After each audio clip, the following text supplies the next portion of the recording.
Charles law, Gay-Lussac law. In case of Boyle's law, temperature remain constant. In case of Charles law, pressure remain constant. And in case of Gay-Lussac law, volume remains constant. तो याद रखो T, P and V. सबसे पहले Boyle's law सीखना हो तो आपके यहाँ पर टेम्परेचर कैसा होना चाहिए, कांस्टेंट. तो इन दोनों का आपको रिलेशन लिखना है. तो कैसे लिखोगे? V proportional to 1 divided by P. मतलब at constant temperature volume is inversely proportional to pressure. बराबर. आपके सपोज ये रूम है, इस रूम में गैस है और आप इसका वॉल्यूम कम करो तो प्रेशर क्या होगा? इंक्रीज. सपोज इस रूम में गैस है, जितना भी गैस भरा हुआ, बट इसी रूम के अंदर सपोज आप रूम का वॉल्यूम कम कर देते हो, इसी रूम को इतना ही बना दो, छोटा सा ही बना दो, तो प्रेशर क्या होगा? इंक्रीज. तो मतलब कि वॉल्यूम कम हो जाएगा और प्रेशर क्या हो जाएगा? इंक्रीज. तो V always proportional to P. चलो V is equal to proportionality constant लिखो K divided by P. V is equal to K divided by K find करना हो तो आप क्या लिखोगे? P into V. तो इससे एक फार्मूला जनरेट होगा P1 V1 is equal to P2 V2. Okay. आपके पास टोटल कितने टर्म हो गए? 4 टर्म अवेलेबल है. 4 में से आपको 3 टर्म V1 होंगे, 1 टर्म आपको कैलकुलेट करना है. बराबर. ग्राफ प्लॉट करो. सपोज तो ग्राफ आपका कैसा आएगा कि सपोज यहाँ पर वॉल्यूम ले लो और यहाँ पर 1/3. तो ग्राफ आपका कैसे जाएगा? स्ट्रेट लाइन फॉर्म होगा. बराबर. बट आपने ऐसा लिया वॉल्यूम वर्सेस प्रेशर का ग्राफ बनाओ P वर्सेस P, तो ग्राफ कैसे जाएगा आपका? ऐसे. यदि वॉल्यूम ज्यादा होगा तब प्रेशर कम होगा. बराबर. क्योंकि आप इनवर्सली प्रोपोर्शनल है तो ग्राफ ऐसे जाएगा. बट आप V/P ले रहे हो तो ग्राफ ऐसे करो. लिखो नॉट. स्टेटमेंट लिखो पहले. Constant temperature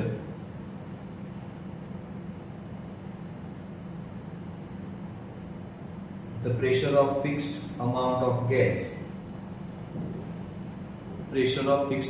gas varies inversely with its volume. IES varies inversely with its volume.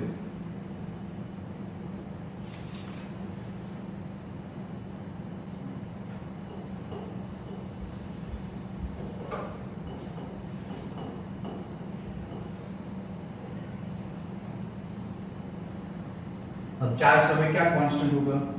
Pressure. तो किसका relation? Temperature versus volume. Temperature versus volume का रिलेशन. P अब नहीं आया. बराबर. तो मैं ऐसे लिखूं V proportional to T. तो at constant pressure the volume of any gas is varies with the temperature, directly proportional to its temperature. At constant pressure, pressure आपका कैसा होगा? Constant. At constant pressure, volume of any gas is directly proportional to its temperature. चलो अब proportionality sign हटाओ तो क्या आएगा? K constant divided by into T. चलो अब आप इसे K फाइंड करो तो K V divided by T. तो आपका इसके लिए फॉर्मूला जनरेट होगा V1 divided by T1 is equal to V2 divided by T2. बराबर. टोटल आपके पास कितने टर्म है? 4 टर्म है. इसमें से 3 टर्म अवेलेबल होंगे, 1 टर्म आपको कैलकुलेट करना है. आप ग्राफ प्लॉट करो तो ग्राफ आपका कैसे जाएगा? Volume versus temperature. तो ग्राफ आपका कैसा होगा? Straight line graph. ओके. लिखो पहले स्टेटमेंट लिखो. Charles law.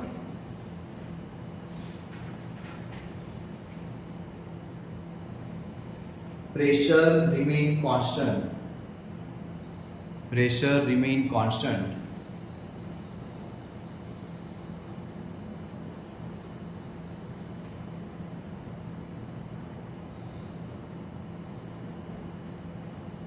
the volume of fixed mass of gas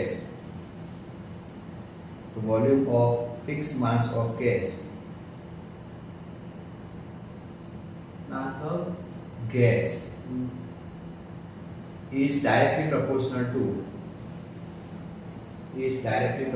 to its absolute temperature.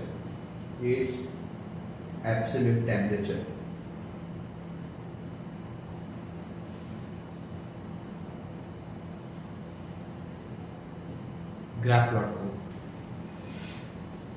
Equal number of volume of a gas at constant temperature and pressure contains equal number of molecules of atom.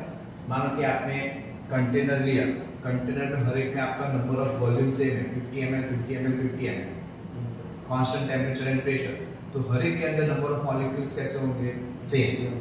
So if equal number of volume, volume आपका सबका कैसा होगा? Equal, ठीक है। Eight constant temperature and pressure, pressure constant रखो, temperature constant रखो, तब number of molecules जो होंगे वो कैसे होंगे? सेम। चलो आप V is equal to K into N, V is equal to K into N, लिखो नॉट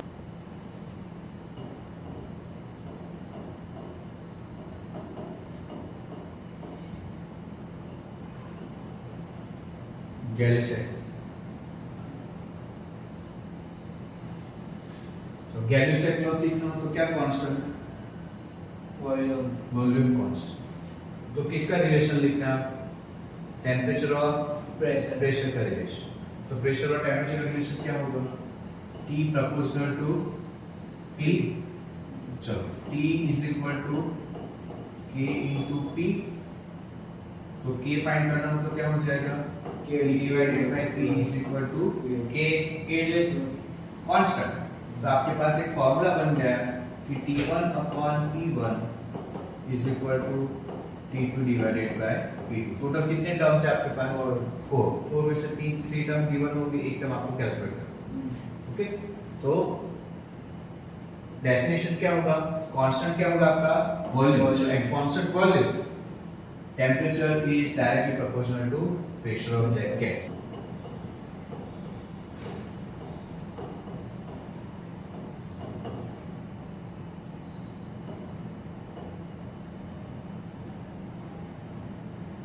आइडियल गैस इक्वेशन में आपको 3 लॉ को एक साथ लेना है।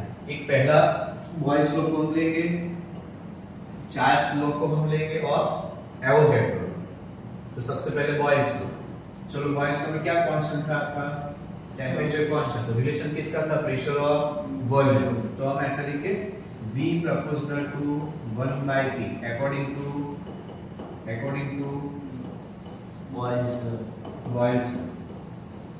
ओके, चलो फिर सेकंड चार्ल्स लॉ में क्या कांस्टेंट? Pressure constant. तो किस का रिलेशन? टेम्परेचर और वॉल्यूम। तो मैं ऐसा लिख के V proportional to T according to Charles law. Okay, चलो नेक्स्ट एवोगैड्रो लॉ क्या था? कि V proportional to N according to Avogadro.